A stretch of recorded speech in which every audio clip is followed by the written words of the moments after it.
All right, I promise this is going to be very fun. Here's what we're going to do. We're going to go through every single player on the 49ers 90-man roster. I'm going to do it without notes. I'm going to give you an update on all 90 49ers players. Here you have the depth chart.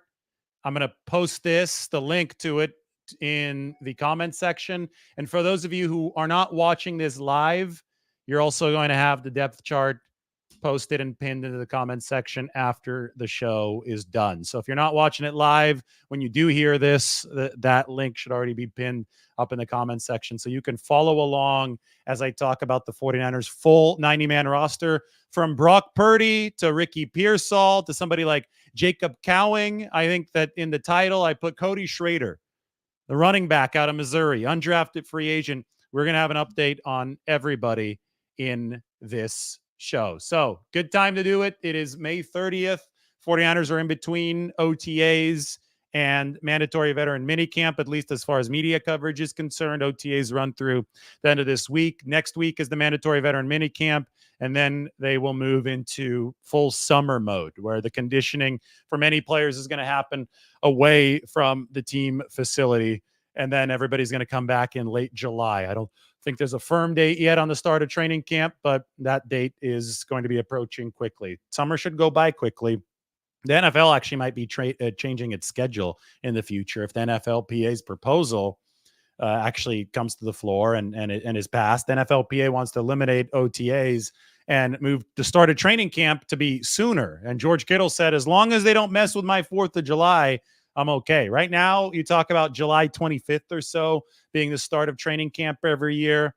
If they eliminate OTAs, they might start in early July, and that might compromise the 4th of July, not only for George Kittle, but for a lot of people covering the team, coaching the team, and obviously for those of you who follow. I know once training camp starts, you get really, really into it. But here we go, the 49ers update on every single player on the roster. We can start, why don't we start at the bottom? Why don't we start with special teams and move our way on up into the defense and then to the offense? So again, go ahead and check out the link. It is in the comment section. I just posted it. It's going to be pinned up for those of you watching later.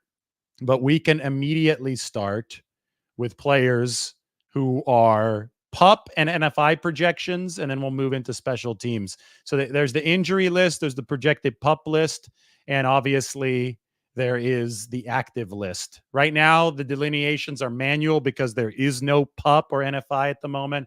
It is all a projection for the start of training camp, and the 49ers might have to put some of these injured players on lists. And I do think that they're going to put Dre Greenlaw and Drake Jackson on the physically unable to perform list to start the season or start training camp.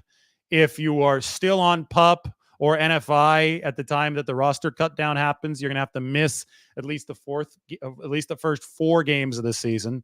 But Dre Greenlaw's coming off of the Achilles, and Drake Jackson is coming off of some sort of knee operation that has not been specified.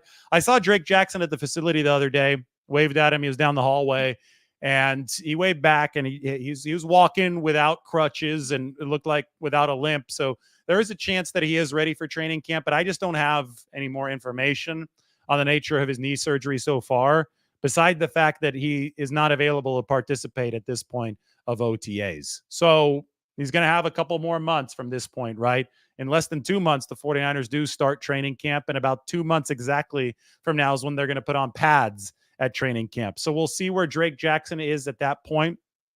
But the fact that it was a knee surgery, the fact that he did post some pictures that looked like it was a fairly extensive knee surgery. He was in that hospital bed with the big cast on. That was what he posted on Instagram right after it happened. And the fact that he's not available right now makes me guess that it might be a PUP designation for Drake Jackson to begin the season. That's the update on him. It's a big year for him, entering year 3 in the NFL. Obviously had that 3-sack game against Pittsburgh to open 2023 for the 49ers, but we didn't hear from Drake Jackson nearly as much since then. And when you look at the 49ers roster at that defensive end position, they've got a lot of competition that could potentially stop Drake Jackson from entering the viable rotation. They're going to play about 8 guys on a week in, week out basis. That's on along the entire defensive line. We can narrow it to just the defensive ends, and you have about 4 players who are going to be in that regular playing rotation. Nick Bosa, Leonard Floyd, they just signed Yetur Gross-Matos, and Robert Beal Jr. is my projected 4th defensive end. It's going to be Robert Beal, Drake Jackson battling it out. You also have somebody like Austin Bryant, a veteran. You also have Raymond Johnson. You also have Sam Okinanu. You also have Alex Barrett. Alex Barrett's been a practice squad guy for the 49ers for several seasons now. So there is depth at this position. I think that the most viable candidates, if everybody's healthy, for that final defensive end spot are Drake Jackson and Robert Beal Jr., with Austin Bryant giving you a nice veteran floor. So we'll see who is able to deliver. But Drake Jackson right now, I start with him because he is on the PUP projection. So is Dre Greenlaw. Dre Greenlaw, I'm more certain about him starting this season on PUP, on physically unable to perform, because, well, the 49ers have already alluded to that both through their words and through their actions. They signed Devondre Campbell for the express purpose of filling in for Dre Greenlaw through at least part of this season. Devondre Campbell's an all-pro linebacker 2 years ago for the Green Bay Packers, also played for the Atlanta Falcons. We'll get to him when we are discussing the healthy linebackers on this team. But, Dre Greenlaw tore his Achilles at age 26. Navarro Bowman tore his Achilles at age 28 or 29. He was a couple years older than Dre Greenlaw. It obviously killed Navarro Bowman's career. He was never the same after the big Achilles tear in 2016. Time is more on Dre Greenlaw's side than it was on Navarro Bowman's side because he's younger. And the years between 26 and 28 or 29, those are really significant years in an athlete's prime. Not just his prime peak performance, but his prime recovery performance. And if rule of thumb is major injury younger, there's a better chance that you can make a 90 to 100% recovery in terms of speed and explosion from that injury. So the fact that Dre Greenlaw, only 26 when the Achilles tear happened, that's an arrow up for him. You'd rather be closer to 25 than to age 30. But you can't take any chances if you're the 49ers, because Achilles tears and that linebacker position, especially the speed linebacker position, which the 49ers require, those guys have to run, those guys have to cover. You have to be insulated there. They struggled in the Super Bowl big time after Dre Greenlaw went down. So because of those struggles in the Super Bowl after Dre Greenlaw went down, we see the 49ers diligent focus on the rest of the linebacker position. And, I think that it makes sense to just naturally talk about that linebacker position, naturally transition into it, since we just finished the projected PUP list and we were talking so much about Dre Greenlaw. You can see here that I have him listed as a first stringer, but I also have him shaded in pink. And I also have Devondre Campbell as the third linebacker. Campbell would slide into that second weak side linebacker spot if Dre Greenlaw were to miss some time. Then the question is, who's linebacker number 3? Is it D. Winters, who saw a growing role as last season went along? Is Jalen Graham able to surpass D. Winters over this offseason and this training camp? They were both in the same draft. The 49ers obviously valued Winters a little bit higher than Jalen Graham. They drafted Winters in the 6th and Jalen Graham in the 7th round back in 2023. Do they rely on a veteran who probably has a higher floor than either of those two guys in Demetrius Flanagan-Foles? The update on Foles is that he intercepted Brock Purdy at practice the other day. He's a special team stalwart. He's got that on his resume. And that's going to be something that gives Demetrius Flanagan-Foles maybe an inside track to make this football team. As you can see in this roster projection, I have 7 linebackers on the inside of the picture. But if Dre Greenlaw starts the season on PUP, he will not count against the 53-man roster. So the other 6 guys would be who the 49ers take. But you also might notice they have Tatum Bethune, who's the 49ers' 7th round selection this year, on the outside looking in. Tatum Bethune is going to have every single opportunity to make this 53-man roster.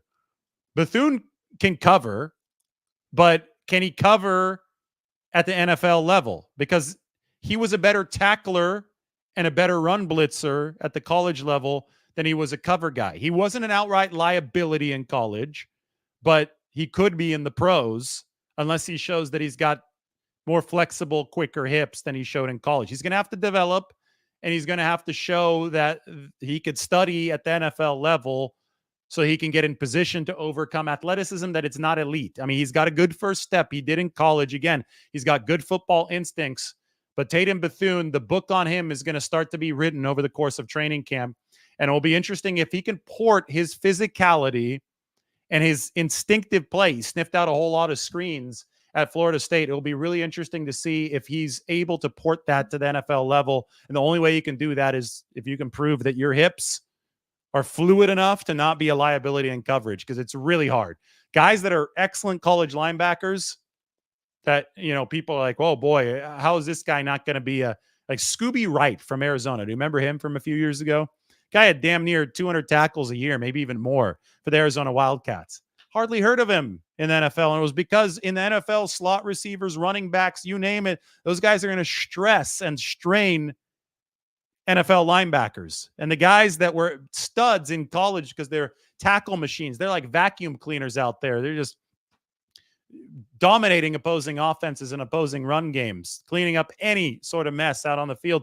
Those guys, you put them out in space in the NFL with the skill of the running backs coming out of the backfield, the skill of the slot receivers, the skill of the tight ends in the pass game.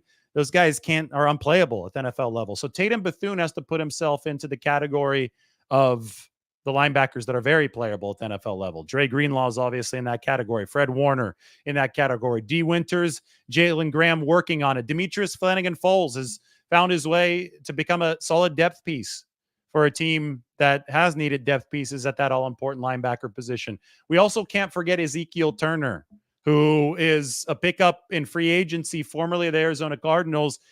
The 49ers are looking to make their special teams unit a lot better this season. And that special teams unit struggled in the coverage game last year. It struggled in some of the return blocking games last year. Ezekiel Turner is a player who has been a stud in all facets of special teams. He even blocked the Mitch Wishnowsky punt back in 2020 when the Cardinals played the 49ers. He's somebody that the 49ers are looking for in that third phase of the game, but he needs to prove that he can deliver as a depth linebacker so that he can ensure himself a spot on this 53-man roster. So the linebacker position is extremely important to so many things: run defense, pass coverage. The 49ers want guys that can run, and they certainly have an intriguing group of players. The only guy that I haven't mentioned so far is Curtis Robinson. I think the 49ers really trust him. I think he's put in valuable blue-collar time for San Francisco over the past couple of years. The Stanford product, they can rely on him to be a practice squad guy that they call up for special teams duty on any given Sunday. And that might earn Curtis Robinson another spot in the building this year, because there's a lot of inexperience in that linebacker room. And with special teams being as important as it is, Robinson is somebody who gives you a nice, decently high floor at the linebacker position. With that, we're going to move on to the specialists at the bottom, because we're talking about special teams. And in general, we're moving from the bottom to the top on the 90-man roster. So we talk about Robinson. We talk about the importance of the team's units. Brian Schneider was up on the podium yesterday, and that's the 49ers special teams coordinator. He's going to have the biggest role of his career this year. And every special teams coordinator around the NFL is going to be able to stay the same.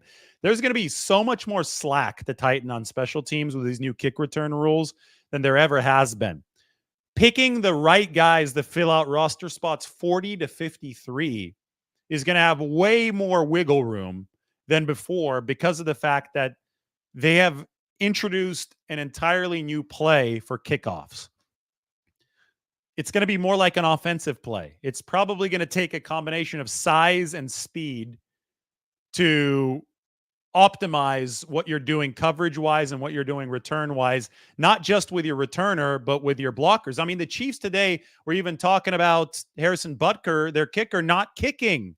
They want Justin Reed kicking off instead, because they think that 11th player on the field is going to have to be a really, really surefire defender and tackler, given these new kickoff rules where the kick team is not going to have the 25-yard running start that it did before. Anyway, here's Brian Schneider talking about how coaches are going to have to adapt and how teams are going to have to adapt. And I think that this is really important to listen to as we break down every single player on the 90-man roster, because as you get to the bottom of the 53, when they cut it down, special teams is going to have an even less predictable spot and even less predictable role in determining the 53-man roster due to these rules changes.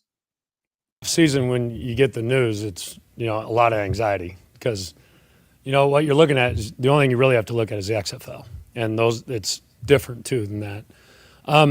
So you really try to do as much as you can until the players got here, is because before it was all in my brain and one thing would go to another, and then all of a sudden I think it's about here now for me, in terms of once we get the fundamentals together, once we ask the players to communicate with us, talk to us, what do you see? And once we kind of broke it down that way to get to, I think, some fundamentals that will stick in terms of how to get there. And now we have to see where it goes because it's different, that's for sure. How much XFL tape did you watch? A ton. And the difference there is they're on the 35-yard line, and there's just 10 across with one returner.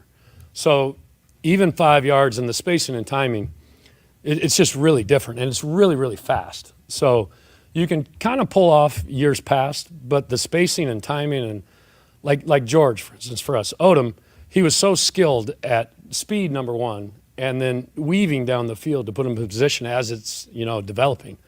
So I think everyone that sees it for the first time, it's really strange because you see the kickoff, and I'm standing right here, and it's just like it's like you're in space. You never see that happen without everyone moving. And so it's really like the music went off. I was like in the twilight zone. And then when it happens, it's really fast. So getting used to all that for the players, and it's going to continue to evolve. So in what ways has it kind of changed how you view what you're looking for in a returner specifically? Well, and that's where I think you have to start. It's all about the ball. And so that's where we always start. So you always try to anticipate what kickers are going to do. And it could be anywhere. So that's where we start preparing. So is it going to be like a shortstop? Is it, what type of fielding balls are you going to get? What type of guys are there? And then what type of runners are there? I mean, is it going to be better to have a bigger back where you can break through the arm tackles because everyone's going to be engaged? Is it going to be a quicker guy? But it all starts with the football. So that's where you build everything from, and really trying to figure out where they're going to kick it, how they're going to kick it. Sounds like you're still figuring it out. Oh, everyone's still figuring it out. Like, the way I feel about it now, again, that's the best way I can explain it in my mind. It was here in my mind with all the things that could go on. And you wanted to try to get some base fundamentals that you think you could, just from geometry, basically. And so you put all those in, and then once you see with the players, okay, now at least we have a starting point where I think we can get it pretty close to the fundamentals to get in position to make the block. And then we're going to see how it all evolves. So I feel good where we're at right now. And again, there's 31 coaches like me that don't know exactly if we're on the right track, what it's going to look like. So more than anything, it's going to be adjusting. And so right now I feel good, kind of finally with the players and getting their input and working through it all. But that's going to be, it's exciting. I mean, I'm fired up. This is the coolest thing to happen in my coaching career, because what are you going to do? You have a great opportunity to do something that's never been done before. So it's a race to figure it out. And it's going to be constantly adjusted. What an opportunity and a race to figure it out. So just keep that in mind, because this is going to be huge for the 49ers roster, especially we're going so in depth on the roster right now. We're going all 90 players. I don't know if anybody's ever done a show breaking down all 90 players without notes. And we've already gone through a handful of them. But when we talk some of these back of the roster guys, it's going to be how the 49ers view them as particular contributors on special teams. It's going to be probably everything when it determines whether or not they make this football team. Looking at the specialists specifically, Tabor Pepper, Jake Moody, Mitch Wishnowsky. I talked about Wishnowsky having his punt blocked by Ezekiel Turner 4 years ago in 2020 against Arizona. Jake Moody, I mean, he's making his kicks at 49ers OTAs. Everybody was obsessing over Moody on a kick-in, kick-out basis last season. That obviously not happening anymore. I think that Jake Moody really silenced a lot of doubters. When he came back after missing that extra point, it was a low kick in the Super Bowl, but he booted a 53-yarder, obviously kicked a 50-plus yarder that was even longer than that. That was a Super Bowl record for a little while until Butker beat that record within the same game. So he kicked 250 plus yarders in the Super Bowl. The consternation about Jake Moody, I think, is pretty quiet now. Obviously, he'll miss a kick. Everybody misses kicks at some point in the regular season, and we may have a few people trolling for attention at that point. But the 49ers have themselves a talented kicker in Jake Moody. They have themselves a really good punter who they just extended not too long ago in Mitch Wishnowsky, and Tabor Pepper, a long snapper who they extended last season. So the battery, those three, looking strong for San Francisco. It's the return positions that have the most intrigue for the 49ers. I have Ricky Pearsall projected to be the 49ers' first-string punt returner. He was a smooth operator in that role at Florida. He hadn't seen a whole lot of experience there, but I think that with Ray McCloud gone, this job is wide open. Ronnie Bell did not impress many people last year. And you know what? I have Ronnie Bell making the 49ers 53-man roster at receiver, the very last spot, over somebody like Danny Gray. But boy, I don't think that they want Ronnie Bell as their starting punt returner. He'll get a shot, and he got a shot last year when Ray McCloud wasn't available. But to me, the most reliable potential option with a little bit of slippery return upside is probably going to be Ricky Pearsall if you don't want to throw Christian McCaffrey back there. McCaffrey did it at Stanford. He was awesome. I'm sure he'd be reliable, but you probably want to bubble wrap Christian McCaffrey out of plays like that. Now, if you're just trying to raise the floor of the punt returning position, if you just don't want to muff punts and you want to go to somebody who's going to make the 53-man roster for sure, Kyle Juszczyk can actually do that job really reliably. Another really reliable option at punt returner is Trent Taylor. But with Trent Taylor, I'm not sure if there's room for him on the 53-man roster.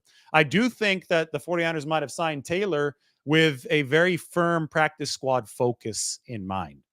Because and we're going to get to the receiver position in a little bit. If Trent Taylor doesn't make the 90-man, but he makes the 53-man, but he makes the 70-man, which means that he'll be on the practice squad for the 49ers. If that ends up being the case, it's like a taxi squad now. You can call guys up.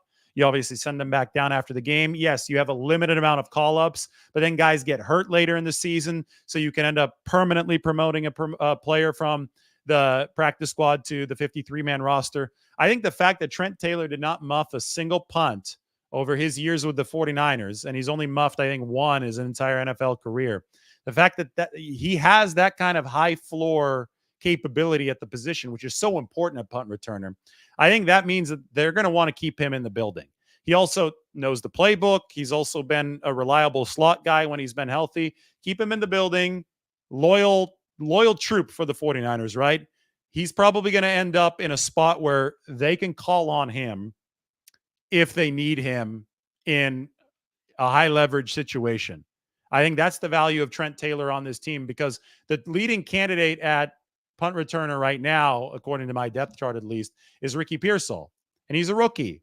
And there's a chance that he won't be available for some games, or there's a chance that you're not really comfortable with him back there at punt returner because everything is an adjustment at the NFL level. Well, your insurance for situations like that might be Trent Taylor, who was a very, very high floor punt returner for the 49ers over his previous stint with the team.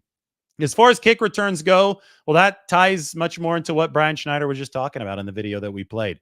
It's going to be a race to figure this out. It's going to be no holds barred. We're going to figure out how teams are going to strategize on the fly. We're going to see if kickers, standard kickers, are even on the field for kickoffs, or if you're just going to have a position player kick because you really need that 11th defender out on the football field. But one of the things, and one of the primary things that has to be figured out about this new kick return rule, is who returns. For the 49ers, is it going to be Deebo Samuel? Is it going to be Christian McCaffrey? I tend to think if it's more of an offensive type play, so close quarters, 11-on-11 football, I tend to think that you're going to want a hybrid between a receiver and a running back. Well, the 49ers have two all-pro hybrids between receivers and running backs on their team, and Christian McCaffrey and Deebo Samuel. If size and just the ability to bowl through people is going to be of an even higher priority than shiftiness on these kick returns, as some people think it's going to be, well, then Deebo Samuel is probably your answer. One thing that is exciting for the 49ers is that the NFL has legislated out the run up to, the running start, the 25-yard sprint, the suicide sprint that you've seen in kickoff coverage over the course of years, which led to a higher injury rate on the play. That's been legislated out of the kickoff. So by extension, you could start thinking about putting returners out there that are big-time offensive weapons with less fear of a higher injury risk on the kickoff play, which is why Deebo Samuel's name, why Christian McCaffrey's name, both of those names are now being floated in potential return possibilities. So look at the roster. Look at my proposal. I have Deebo Samuel and Christian McCaffrey as my two top returners for the 49ers. We'll talk about Christian's contract situation when we get to the running back position. But boy, Brian Schneider's right. There's a whole lot of unknown and there's a whole lot of opportunity in this new kick return game. All right, so now we're going to move on to the DB room. And for the DB room, I've got a simple message to put up on the screen. Is this the deepest cornerback room that John Lynch and Kyle Shanahan have ever had with the 49ers? I think it is. And I mean, we can go to the roster. We're going through all 90 players. We can go through this roster and really get into this in depth.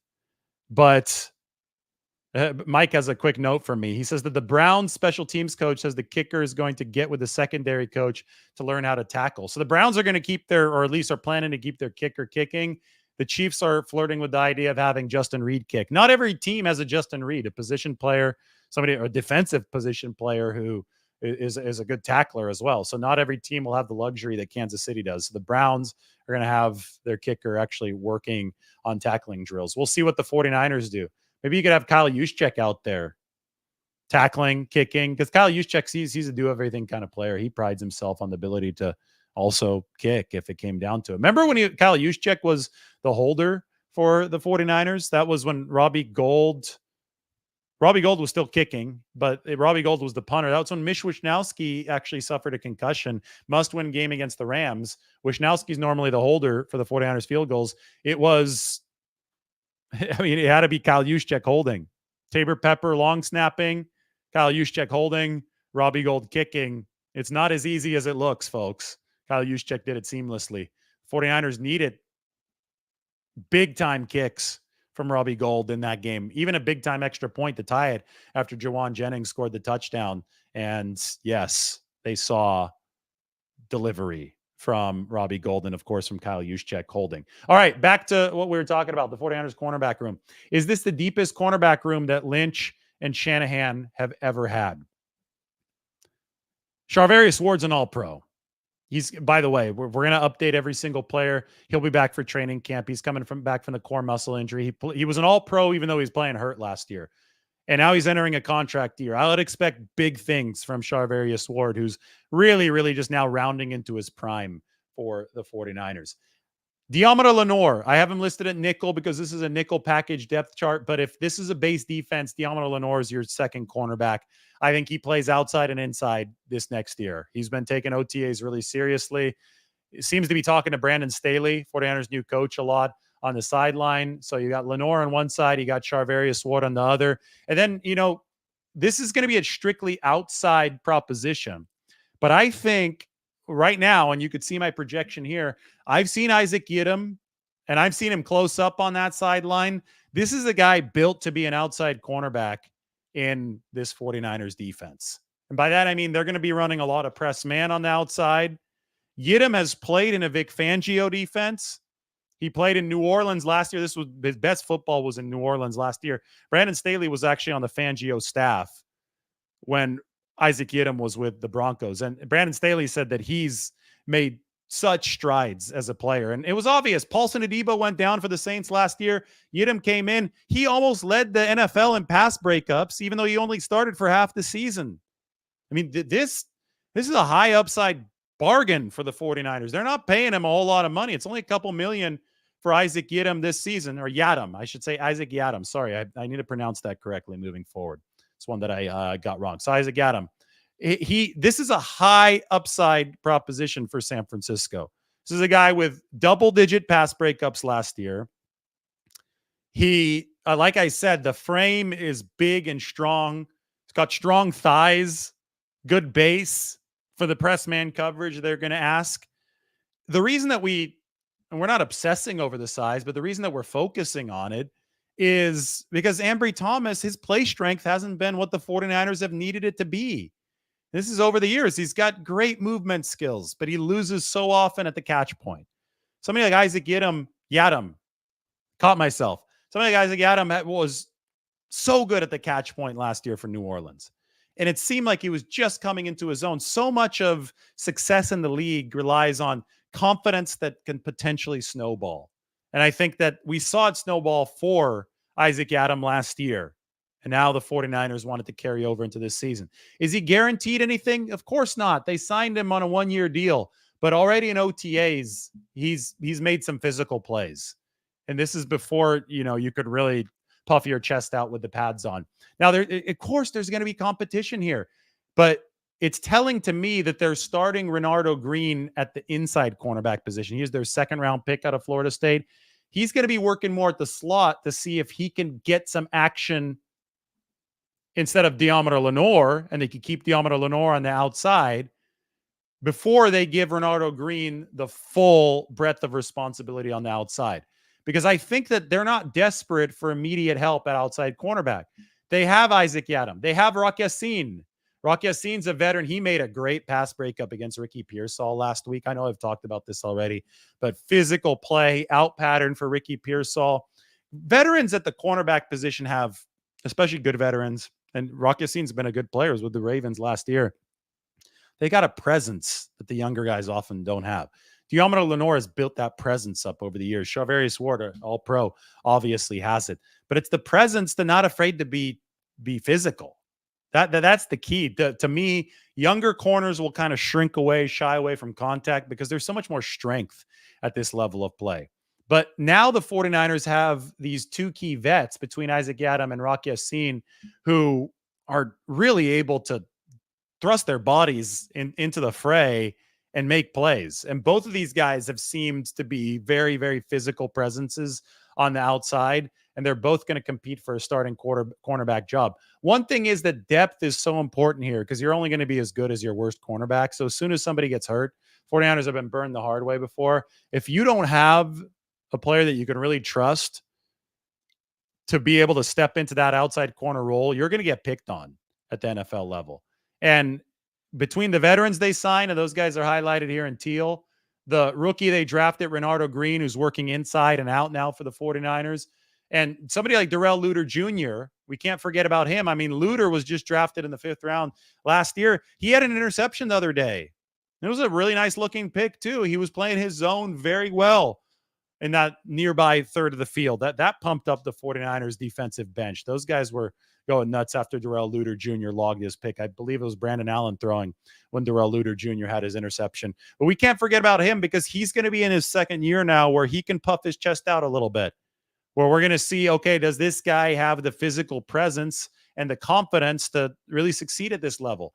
As a rookie, it was really hard for Darrell Luter Jr. to establish himself because he had the bone bruise in his knee, missed the first couple months of the season, and then, you're playing catch up. You didn't have the reps that you needed to have, especially on a contending team that's out there doing its, very best to win now. You're going to rely on veteran trusted players more than on a rookie who missed his first couple months of his first season with a bone bruise. So Darrell Luter Jr., this is his time to try to get into better position on that depth chart. But the tough thing for him is he's got a couple veterans in front of him. Ambry Thomas faces, I think, an uphill climb to be on the inside of this 53-man roster picture. Samuel Womack may too. If you look at my depth chart right now, I have both of them on the outside looking in. I'm not even sure how Chase Lucas makes this team. And Chase Lucas is somebody they signed in free agency. Now, it's a low commitment contract. It's a veteran minimum for Chase Lucas, but he's been a very good special teams player. He is a player who, hasn't seen a lot of defensive action in his career, but is somebody that the 49ers are looking at for the slot cornerback position, at least depth there. But with limited space on the roster and all these cornerbacks, this deep, deep room, it's really, really hard to envision where all these players are going to fit. So, yeah, Lucas has been on the field. I think Lucas has been solid working with the second team so far with the 49ers. Ambry Thomas has been out there. Ambry Thomas has lost a few battles already to Ricky Pearsall. Samuel Womack made a play. He made a pass breakup the other day in practice. He made it on Mason Pline, the 49ers tight end. So that's obviously an undrafted rookie, a backup. All these guys are going to be fighting for a roster spot come training camp. One player that the 49ers is a real dark horse, somebody that's been under the radar that the 49ers, I think, have been impressed with, but it's going to be tough for him to make it, is Kamon Hall. He's he's the very back of the roster cornerback. If you look at the depth chart, I have him all the way over here. But Nick Sorensen's gone out of his way a couple times to compliment Kamon Hall. And I saw Sorensen come over and Brandon Staley coming over and have very, very, what looked like productive discussions. It wasn't like they were lighting into him on the sideline, but just good coaching point discussions on the sideline over the course of 49ers OTAs. So look at all those players at depth. It's going to be fascinating to see who makes this and who doesn't, because at the end of the day, it's very, very likely, even probable, that Ambry Thomas, Samuel Womack, Chase Lucas, 2 of those 3 don't make this 53-man roster. Right? I have all 3 of them on the outside looking in, but something always happens to where you do need to slide one of these guys in. I don't know which one it will be. I don't know who won't be available, but you do have to count on that. You do have to have that contingency plan in the NFL.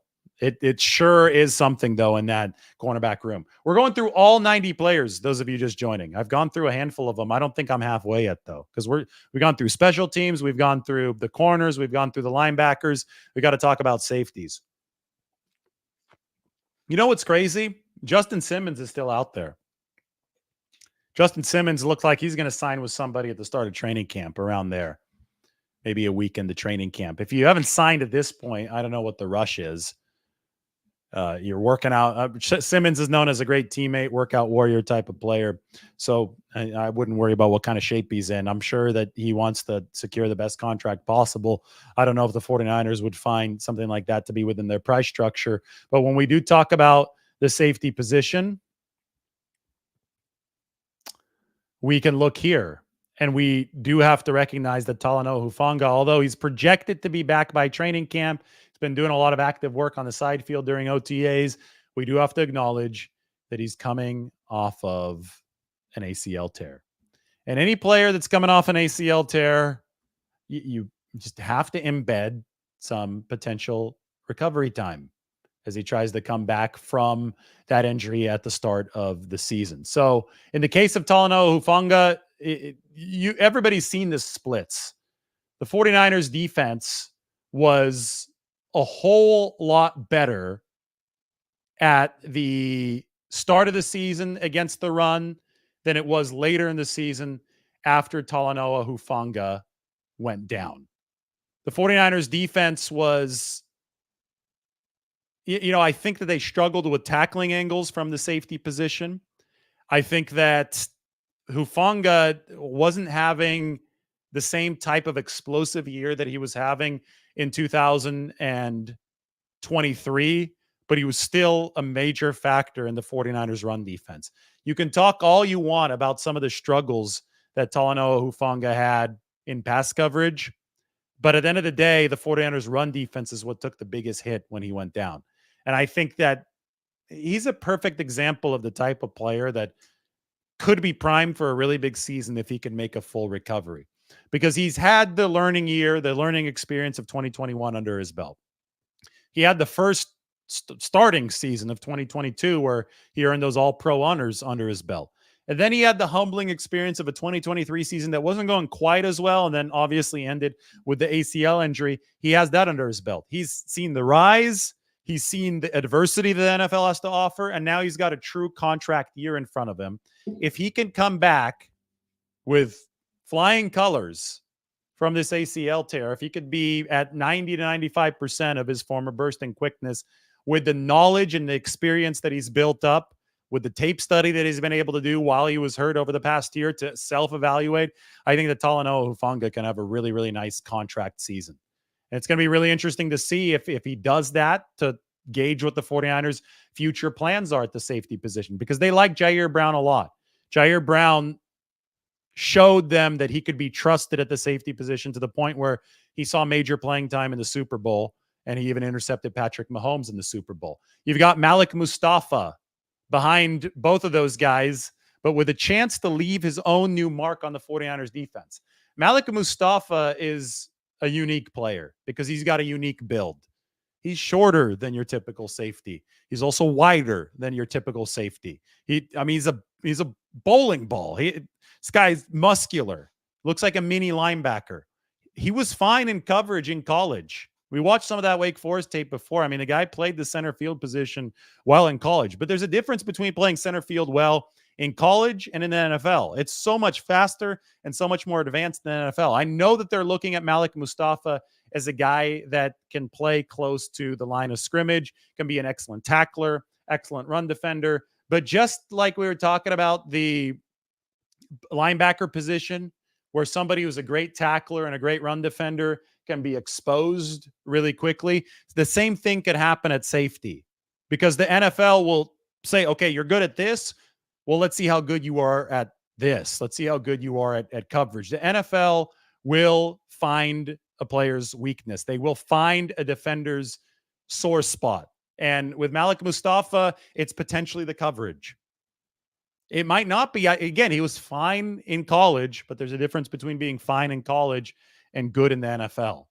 And boy, was he good rushing the passer in college. Boy, he played this position called the Panther at Wake Forest, where he was lined up all over the formation, especially on third downs. There was even times when he technically was lined up as a defensive end, and they would bring him on these exotic pressure packages. And I could see Brandon Staley already scheming up what he wants to do creatively with Malik Mustafa right now. He and Nick Sorensen are already discussing what the possibilities are. But Mustafa is going to have to prove that he has the coverage threat to allow him to be a guy that is near the line of scrimmage, that is not as accounted for as somebody who's only a singular blitzing threat. So what do I mean by that? I mean, well, if Malik Mustafa comes near the line of scrimmage in the NFL and people do not believe that he's a threat to drop back in coverage, they can scheme around him because they can make sure they block him if he's bringing extra pressure on third down.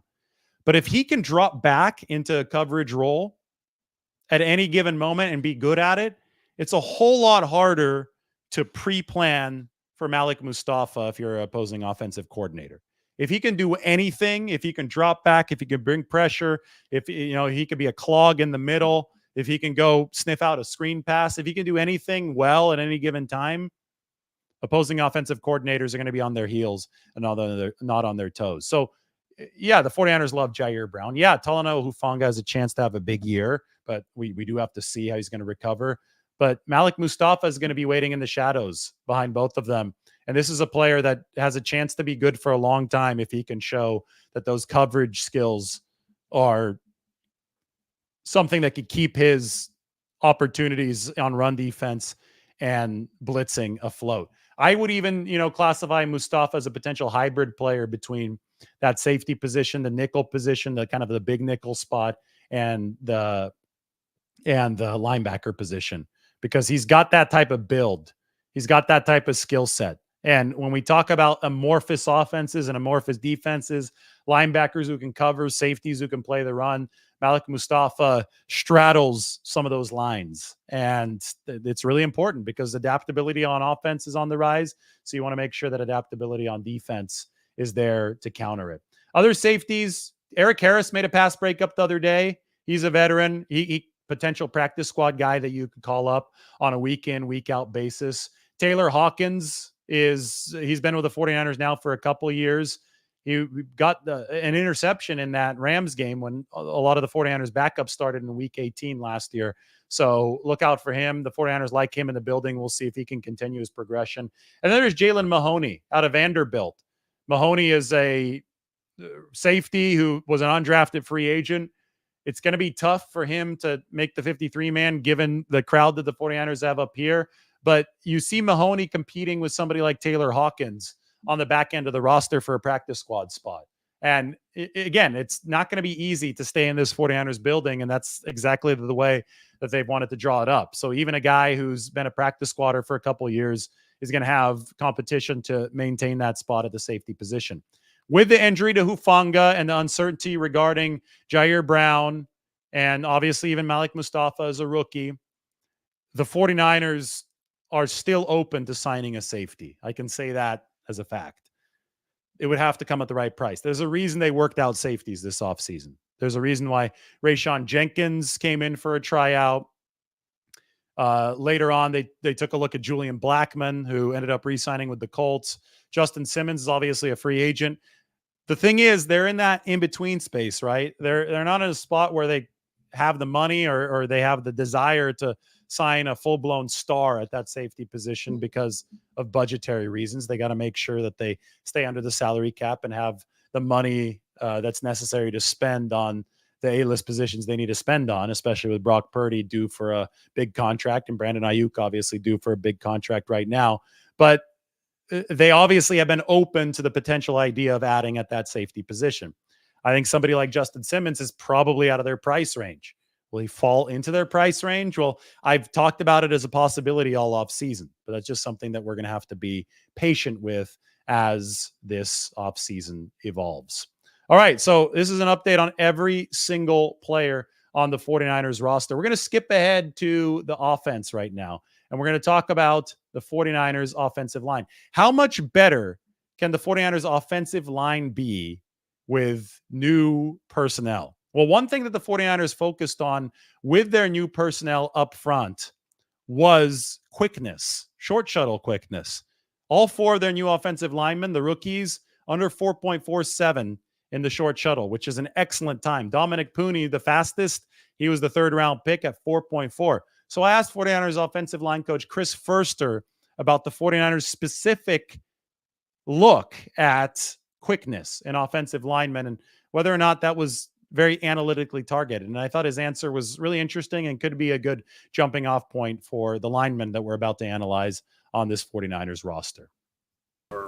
Rookie offensive lineman had really fast short shuttle times. How big of a point of emphasis was that in meeting rooms prior to the draft? And have you seen some of that quick translate on the field already? Yeah, that was interesting. Yeah, I know somebody sent it to me. I think whoever put out there, whatever. I don't have one of those social media things, but somebody sent it to me and I saw it. I'm like, well, that's cool. But I think it's more of the traits. We see the traits in a player, and it just so happens to translate to short shuttle. Now, short shuttle to me, short shuttle is a science. Short shuttle, you can train the kid to run a short shuttle. There's a thing to the feet, the hands. I don't know what it is, but literally they can just by training it properly knock time off it that doesn't demonstrate as much of their core skills, right? The 3-cone drill has a little harder. Doesn't matter how technical you are. There's so much start and stop and weaving.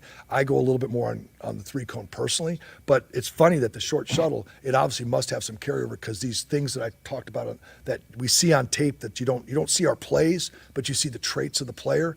It must be something that's good in the short shuttle as well. So it wasn't something we pinpointed. I've been with a lot of personnel people that go like, look, if an offensive lineman doesn't have a short shuttle of this, we're not taking him. Or if a tight end doesn't have a 20 of this or a 3-cone or a vertical, they won't take them because over time, that's what analytics does. They just chart on a graph and say, look, these guys that are under this number or above this number don't make it. And so they say, why would we take them? Because odds are they don't make it. That's a little too analytical, but it's a good jump-off spot to say, boy, they better show some other things to say they're going to. So that was an interesting stat. It makes me look at it a little bit. It's just interesting to see how it showed up. It was cool.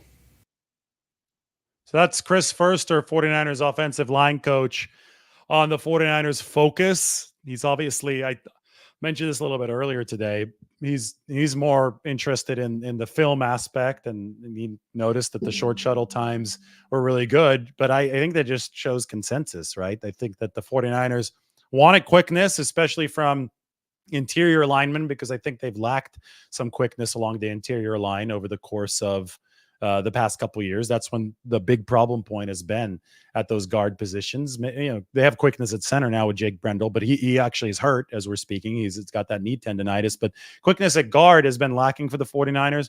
They went out and they tried to add quickness at guard. So I've got the offensive line position highlighted there, so we can take a look at it. What have the 49ers done to get better along the O-line? And how much better can they be with new personnel? Obviously, Trent Williams is the best in the game, one of the best ever.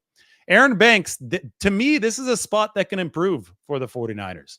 Banks is in a contract year, so maybe the improvement comes from within. Maybe he can deliver that improvement, but he gave up a little too much pressure last season more than the 49ers would like. And they've openly said they're trying to improve that pass protection. Jake Brendel, now this is really interesting to me. Jake Brendel in front of Brock Purdy at that all-important center position that's identifying all the protections, he was much better in 2022 than he was in 2023. Now, the best center play that the 49ers have consistently gotten under Kyle Shanahan was in 2021 with Alex Mack. They got good center play with Weston Richburg, but he got hurt, right? That was, I guess in 2018, they saw him for most of the year. But in 2019, when they finally had a good team, Weston Richburg got hurt. So the center play for the 49ers, it's been this revolving door. They got Mack in there for a year after disastrous 2020, where, after the Richburg injury, they really weren't able to recover from it.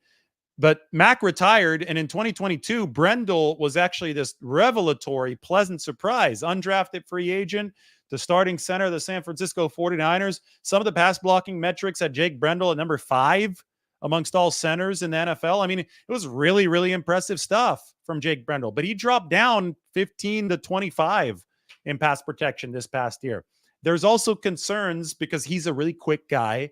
He's got that explosion, but there are some concerns about the just mass that can come at him from a defensive tackle position, his anchor ability, and also his ability to really drive forward and hold just a rigid front in short yardage rushing situations. So it wasn't the best year for Jake Brendel. He's now dealing with knee tendonitis. The 49ers, added 2 centers as rookies during the post-draft period. They added Drake Nugent, who started for Michigan on their national championship team, was actually all Big Ten center, and they added they added Bryson Mays. Jarrett Kingston might be a center prospect as well. But they've been working Nick Zakelj at center over the past couple of years. And Dominic Pooney, the 3rd-round pick out of Kansas, he worked at center over the course of the Senior Bowl. So there are a lot of players who are potential prospects down the pipeline for that position. I don't think that they're realistic options to start there for the 49ers in 2024, but John Feliciano is. John Feliciano is probably playing in his final NFL season. He called this his last dance. And he has started center for an entire season in the NFL. That was for the New York Giants 2 years ago in 2022. Feliciano is taking first-team center reps right now. So you talk about the ability to improve left guard. Maybe Aaron Banks does that himself, but you talk about the improved center, the ability to improve center. Maybe the 49ers have an entirely different person playing that position this year. I think it's unlikely. I think that Jake Brendel is the guy that they signed to a longer-term deal. I think that he has a chance at a bounce back year, but he's not participating in OTAs. And I think there is a chance that John Feliciano can form a rigid wall for the 49ers at that center position. If that does happen, you open up something really interesting at right guard. And you could see it here. I'm illustrating it for you here. Spencer Burford was the starting right guard to begin 2023, but he was benched in favor of John Feliciano. If Feliciano moves over to center, all of a sudden you've got Burford competing with Dominic Pooney, the 49ers 3rd-round pick, the rookie who looks ready-made. I mean, that body looks ready-made to play. You have a potential instant upgrade for the 49ers through the rookie class at right guard, their weakest position along the offensive line. Now, even if Feliciano stays at right guard, Brendel stays at center, I think Pooney can make an instant impact in one of 2 ways. One, he can push Aaron Banks at the left guard position. Banks was not infallible last year. Don't rule it out. You have to look. Pooney, again, looks like the most ready-made offensive line prospect, body-wise, physically, that the 49ers have had in quite some time. He's not carrying a lot of extra fat on his body, and I don't think there's going to have to be a big NFL weight room makeover for somebody like Dominic Pooney. So you've got Pooney, and then you have Aaron Banks. Aaron Banks is at the, entering that contract year at the left guard position. He obviously is the favorite to start at that spot. I just think that the 49ers are much more insulated than they have been behind both guard spots now that they have Dominic Pooney.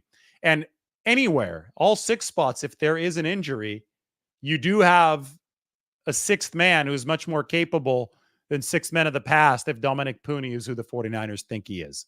So we're not going to know until training camp how guys are going to be able to handle different aspects of the pass rush, how they're going to be able to handle run blocking. OTAs is a really lousy time to evaluate offensive linemen because the pads aren't on yet and the physicality isn't truly there. But Dominic Pooney, if the 49ers is who we think he is a true 5-position player that at the very least can help them as a sixth man. And Chris Furster said what I've been saying for years the other day. He says you need linemen 6, 7, and 8 to be beyond a certain level of competence so that the team can stay afloat. He also mentioned that you don't necessarily need offensive linemen who are elite first or second round level players, but you need a couple of those. Obviously, they have Trent Williams on the team right now, but you do need players who can perform beyond a replacement level to work within the scheme. In fact, Chris Furster's description of the 49ers strategy was really interesting. Why don't we have a listen to how the 49ers have balanced investment up front versus investment in skill position players? I don't know about that's for John and Kyle for the most part. My personal opinion, this is my personal opinion. If they ask me, invest in guys that touch the ball, guys that can touch the ball and score touchdowns. And then there's a range of guys, second, third, fourth round, fifth round even, that we will find starting offensive linemen in. At some point, can you draft? Yeah, you draft Trent Williams. You draft the pick of draft where you're getting a difference maker. But there's guys that can make difference that touch the ball well into second, third, fourth rounds, or second, third rounds at least, and definitely in the first round. That guy that touches the ball, it makes a huge difference in the game. The right guard makes a difference. We've talked about it before, but that's where we're able to find fourth and fifth round draft picks. And if they've been, you go find, it's how dominant is the difference between pick, 34 versus pick 54 in offensive line play. And that's what you're trying to balance all the time. So will we best available player, all those types of things? Definitely will. And were we possibly ready to draft guys higher in the draft? Yes. But if there's somebody that can touch the ball and make plays, in my opinion, you asked me, Chris, do you want him? I want the guy that touches the ball for me, because I think we can develop those players much more readily and have developed those players through the times, because we do have a specific things that we're looking for. We know what we're looking for through the course of time. That's the advantage of being together with Kyle for so long, that we kind of can pigeonhole these guys. Are we always right? Heck no, we're not always right. And nobody is on anything. So yeah, could you put 5 first rounders across the front? I don't know that we have to have success. And it hasn't been that case as far as running the football and protecting the quarterback.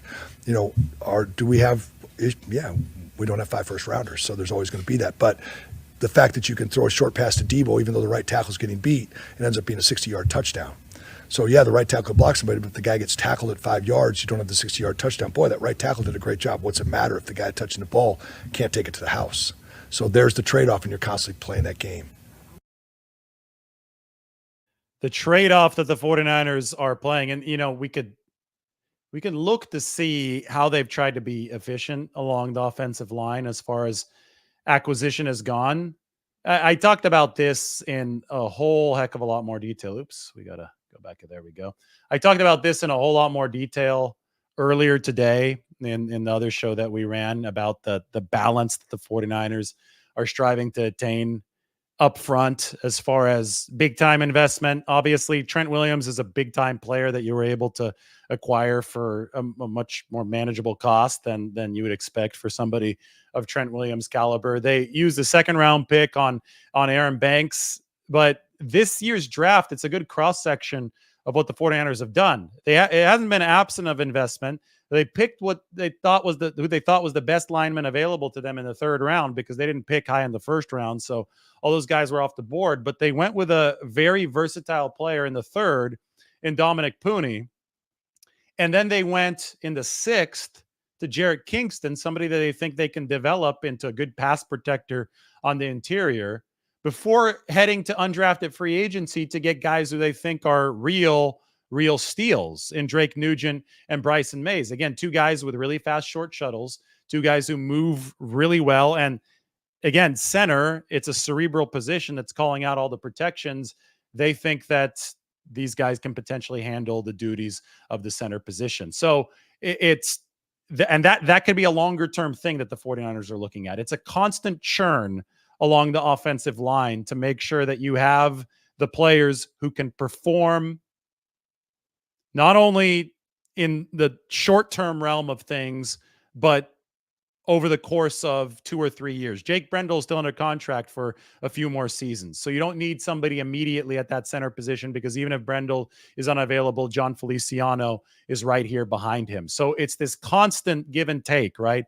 And you're going to have a revolving door at the back end of that roster, because not every guy that you pick as an undrafted free agent is going to have what it takes to stay in the building. And you're constantly going to be bringing in new experiments that you hope will jive with the system and rise up to starter level. Somebody like Jake Brendel, who was an undrafted free agent with the Miami Dolphins, who ultimately made it as a starter. So you can see how the 49ers are trying to scrounge as much efficiency from this offensive line as possible. And I think that Chris Furster did a really good job explaining the balancing act that the 49ers are trying to play. One person that Chris Furster has constantly complimented, but we haven't seen him on the field all too much over the past couple seasons. We saw him much more when he was a younger player, is Jalen Moore. Jalen Moore is the 49ers. He's entering his 4th year, entering a contract season. He's a swing tackle.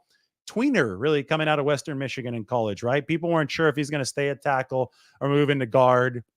He's worked at both for the 49ers, but then ultimately they like what he does at that tackle position. They think that the punch is good enough to be at that swing tackle spot. The problem is that Jalen Moore is a whole lot better on the left side than he is on the right side. I think the 49ers, with their actions, have made that clear. Last year, they even brought in Matt Pryor, who's a specialist on the right side. So when you're coming to roster efficiency, you want your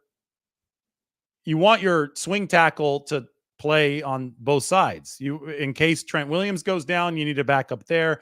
In case Colton McKivitz goes down, you need to back up there. And I think the 49ers are much more comfortable with Jalen Moore playing snaps at left tackle and right tackle. So they brought in another veteran this offseason. It's the Matt Pryor of last season in Chris Hubbard. Hubbard, he played with several teams. He's been a good pass blocker. I think he might immediately be the favorite to be the swing tackle. The problem is that at his advanced age, Chris Hubbard has been more of an injury liability. So sure, he can be the starting swing tackle to begin the season, but if he's not healthy throughout the whole season, or if he comes into action and then gets hurt, who do you go to next? And that's why Brandon Parker is on the team, but he also comes with health concerns. So you got Hubbard, you've got Parker, you have Jalen Moore. These are all veteran options at swing tackle, but is any of these guys durable enough and reliable enough to be an option that holds up consistently enough in front of Brock Purdy at both tackle spots, at right tackle and left tackle? Because that's what swing tackle is all about. As far as Colton McKivitz goes, I mean, we're not going to have the full book on his progress until training camp, until the regular season starts. But this is a guy that's just started one full season that I think improved over the course of 2023. So you give him that second season. He's going to be the leader in the clubhouse, obviously, to hold on to that spot. The other guys are swing candidates behind him. But you give Colton McKivitz that second season to get better behind in front of Brock Purdy. And if that does happen, they can take that step up at the right tackle position in a ecosystem where I think that right guard was the 49ers' biggest weakness last year. And that's why Burford was replaced. That's why we saw so much more of John Feliciano. There is a school of thought that McKivitz's game got a lot better when John Feliciano was lined up at right guard next to him. There's also a school of thought that says that the 49ers can get better center play, that the entire line from left tackle to right tackle is going to be able to take a step up. So I think it's all fascinating stuff, and we will see how much better the 49ers offensive line can be. But they need better years from the guys on the interior in Banks and Brendel, possibly Spencer Burford. They need John Feliciano to replicate what he did last year, at least at right guard, maybe at center. And then when you look at the back of the roster, I mentioned Parker, I mentioned Kingston and Mays. Those are developmental guys, but somebody like Ben Barch, he's going to be a year further along from the bad leg injury that derailed his career in Jacksonville. So maybe Ben Barch can make some noise at one of the 49ers interior offensive line spots. They also have Sebastian Gutierrez, who was on the practice squad last year. He's a depth tackle, and they have a new international exemption that is Isaac Alarcon. We heard Chris Furster talk about Alarcon the other day, said that he's probably an upgrade over Alfredo Gutierrez. He said he's definitely an upgrade over Alfredo Gutierrez. So who knows? Maybe Alarcon will have a chance to see some action at some point. Alfredo Gutierrez didn't really have a good chance to see playing time for the 49ers, but with Alarcon, that might be different. Bottom line is that the 49ers ranked in the 20s along the offensive line last year, and this season they need to be better. Pass protection wise, you have to get it up past a certain replacement level. I think that the magic number, if we're just going to spitball it, can be around number 15. Can they get that offensive line pass protection wise, pass block efficiency wise in the top half of the league? I think that would help Brock Purdy immensely. So let's talk about Brock Purdy. We can go to the quarterback position. We could even make a banner for Brock Purdy and the QBs. Let's do that. Brock Purdy and the quarterbacks. Let's discuss them, because I mean, here we can even put this up on the screen so you could see all four names. I have Dobbs ahead of Brandon Allen and Tanner Mordecai right now, but Brandon Allen is going to compete with Dobbs for QB2. The pecking order at OTAs seems to be splitting the reps of that second team between Dobbs and Allen. Dobbs, I mean, the way he processes information so well. Everybody knows about the whole Pastronaut tag that we've had for Josh Dobbs over the years with his other teams, but he's a very, very bright guy who also has the ability to move a little bit. He could run. We know Brock Purdy has a marquee ability to run. We also know that Brandon Allen is somebody who's well versed in the 49ers system. Before the 49ers, he was with Cincinnati, backing up Joe Burrow. Had a game with over 300 passing yards backing up Joe Burrow. I think that was back in 2020 or 2021. But Brandon Allen is a player who the 49ers trust, who they could probably even keep on this roster through a practice squad role if Josh Dobbs does beat him out, and he could be the emergency third quarterback. Tanner Mordecai, really uphill battle. There's a lot to polish as far as the throwing abilities of Tanner Mordecai, but gamer, athlete, all those things, Tanner Mordecai has really, they think that he could translate a lot of what he did well as far as reading defenses to what the 49ers themselves run. That's obviously a big projection. He's not going to have a huge opportunity to have the reps to be able to prove himself in that way. But I do think that it's interesting that in the quarterback room, the 49ers have really plus mobility now. Brock Purdy, plus mobility. We know about his burst. We know about the fact that Josh Dobbs was a dual threat kind of guy last year. And Tanner Mordecai was an excellent runner. And I know that the 49ers are focused on the pocket first, but I think they're also focused on play extending adaptability. And they want the kind of guys on the roster that can do that. The worst runner of all these quarterbacks is Brandon Allen.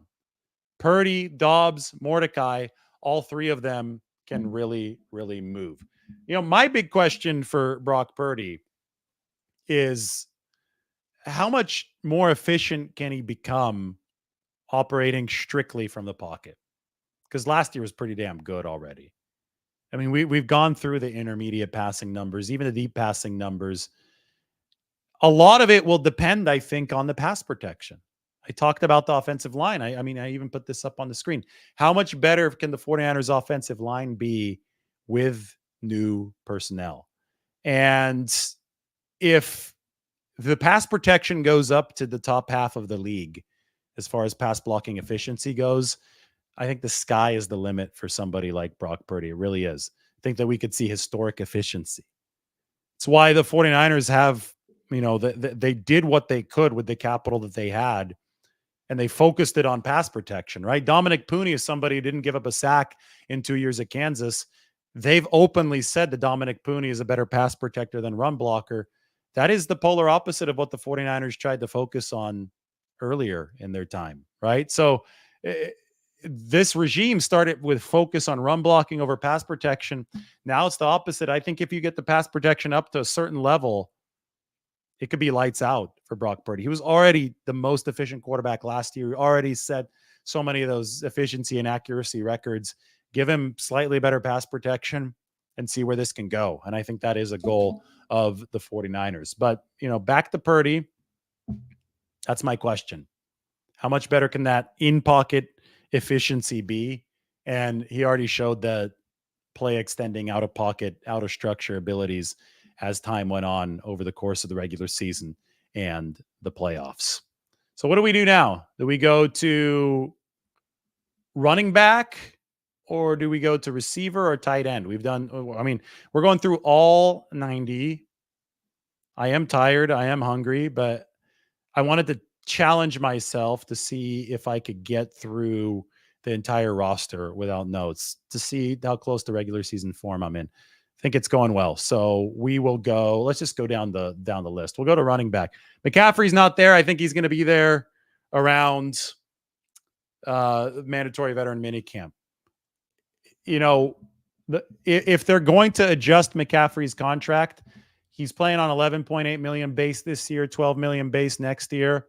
None of that's guaranteed. Maybe you solidify some of that with guarantees. I don't think McCaffrey explicitly has asked for that, according to the reports, but he's still the highest paid running back in football. I still think that means he's underpaid in the larger scheme of things, because the franchise tag for running backs is a tough situation to work with. But you look at Christian and you think about what is going to set the right example as far as rewarding a huge piece for your culture, as far as just fair compensation, irrespective of where the franchise tags are, if they're dragging down the running back position. And you say maybe the 49ers are able to kick in a few more guarantees. Elijah Mitchell's healthy. They hope that it stays that way. If he's healthy, he's going to make this football team. I think our people are most intrigued by some of the new guys, Isaac Guerendo and Cody Schrader. I just find it very amusing that Guerendo and Schrader are polar opposites as far as profile goes. Guerendo, Mr. Testing, right? I mean, he is Saquon Barkley-like athleticism, 220 plus with the 4.4 40 and the awesome elusiveness scores. But and then that production he started a game in college. Meanwhile, Cody Schrader, the SEC's most productive runner last year, but he tested horribly. But I watched Schrader on the field at OTAs, and I'm like, damn, this guy's quick. This guy's bursting through the line. It seems like he has really good vision. Now, I don't see contact. I don't see tackling to the ground at OTAs. I don't see the pads on. So I'm only seeing part of the story, but I think that Schrader has some potential. I think he looks like a player out there, even though his testing wasn't great. I don't think Guerendo's look bad either. I can't make a firm delineation. Neither can the 49ers through OTAs. But one thing I'll tell you is that you shouldn't discount Patrick Taylor either. Patrick Taylor Jr. is their tallest running back, and that helps him in pass protection. Really good pass protector. That's something that has held Jordan Mason back throughout his career with the 49ers. Mason runs hard. Mason runs tough, but he's got real competition now with Guerendo, Schrader, and Patrick Taylor. I think that Elijah Mitchell has established himself as RB2, and if he's healthy, that's going to be his spot.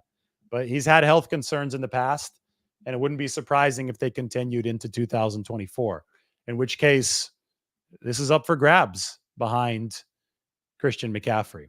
Kyle Juszczyk took the pay cut. He's going to be back to be the 49ers fullback. That brings us to the receiving position. There's a lot of guys to talk about at receiver. Receiver and tight end. I really like combining both of these positions. So I'm going to highlight all of them here because this started with George Kittle in 2017. This started with George Kittle becoming an adaptable weapon that was a tight end, but was also the 49ers leading receiver. There is so much crossover, and we could even include running backs into this. That's why Christian McCaffrey's contract is relatively unfair, is because he's playing a lot of receiver. He's having such a big impact in the pass game. It's not just about the run game with McCaffrey.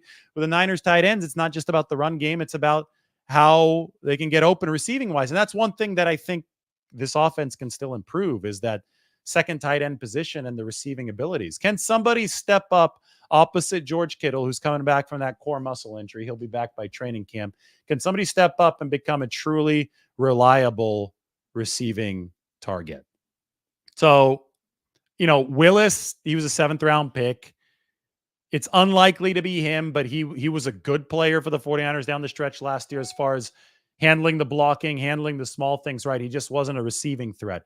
Cam Latu is the guy coming off all the drop issues. I think Latu probably won't be back until training camp, so he's still recovering from knee surgery. And this will be his shot to prove that he's mentally gotten it together to where he has a fresh start and he can get over the drop issues that obviously derailed him during training camp last season.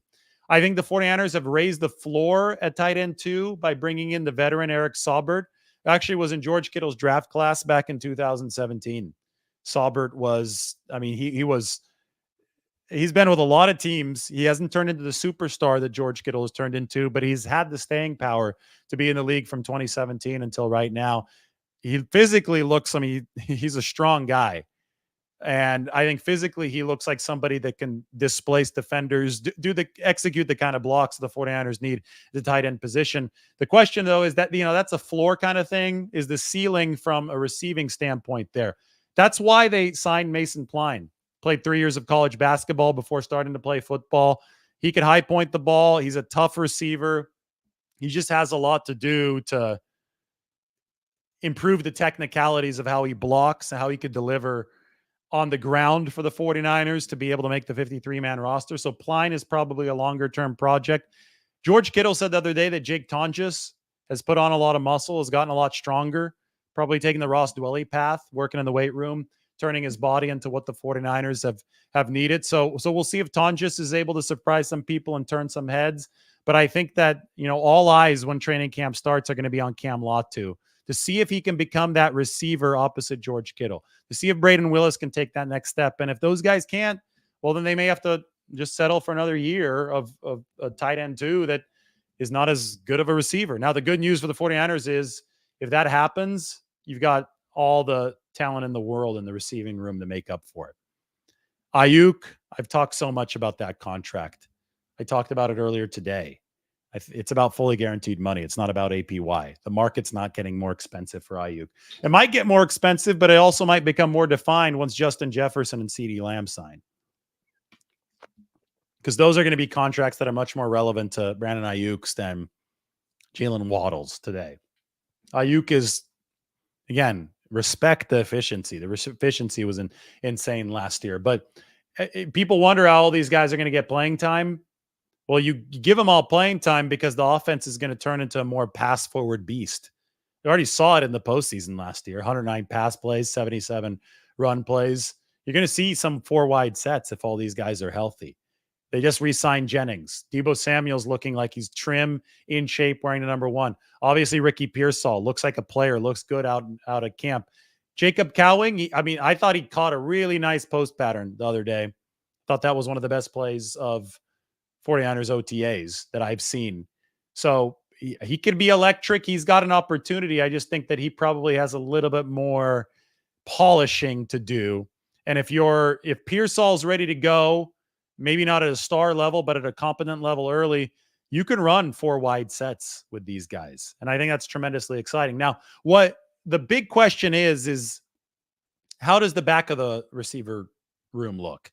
Does Ronnie Bell make it? Because he's fighting for position. Danny Gray is fighting for his life with the 49ers this year. I mean, Danny Gray, he missed. They didn't activate him even after he was healthy following that stint on IR last year. Wasn't a great sign for Danny Gray. Well, that speed, he's going to have to put it to good use here during training camp. Chris Conley, I'm guessing this will be a practice squad call-up kind of guy. I mean, he's so good at special teams. I mean, he earned himself a spot in the building with his work at gunner over the course of the Super Bowl. Remember how good he was at punt gunner in the Super Bowl. And also remember Chris Conley delivering in the clutch against the Packers on that deep out pattern that was perfectly thrown by Brock Purdy, but great route by Chris Conley. He's a vet. He's the type of guy. I talked about Trent Taylor earlier in the show, that it's perfect to have him at your disposal to plug holes when you need to be. And this is going to be a marathon of a season, kind of like this is a marathon of a show. You're going to need a high floor guy at punt returner. You're going to need a high floor guy at gunner. Trent Taylor might be the man for the former job. Chris Conley might be the guy for the latter job. And you know what? Somebody like Tay Martin might also be a true candidate for those jobs. He's been catching a lot of balls at OTAs. And he's a player that the 49ers really like, his diligence. He even went to rookie minicamp this year. He was still eligible for it. Even after a season on the practice squad, he led the receivers at that rookie minicamp. The young guys really appreciated that. Somebody like Tay Martin, you think the 49ers might want to hold him into the building. And if they're not happy with Danny Gray, they're not happy with Ronnie Bell, and they think that Tay Martin gives them a higher, floor and ceiling by the time that this training camp is done, don't be surprised if Tay Martin earns a practice squad spot for the second straight year. Everybody's intrigued by Tariq Owens, son of Terrell Owens. It's going to be limited opportunities. He'll have a chance in training camp to try to force his way onto the practice squad, but I think it's going to be an uphill battle just because he's so like Mason Pline. It's a basketball guy converting the football. What a story to be if the 49ers had two college basketball guys make their 70-man roster, even as practice squad guys, in Mason Pline and Tariq Owens. But we'll see if that happens. We'll see. Do I have enough energy left for 49ers Q&A? I want to go get some food here at some point. But I just went through every single player on the 49ers 90-man roster without notes. If I forgot somebody, let me know. But I think I went through every single player. It took me an hour and 20 minutes just talking straight.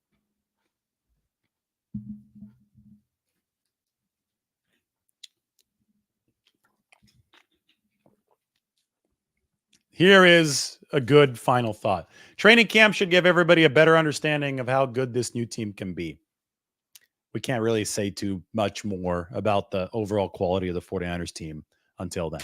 All right, we went through all 90. 49ers Q&A is over. Everybody, thanks for watching. And yes, I will pin the link to the spreadsheet onto the comment section for those of you watching later on. Everybody take care. Have a good night.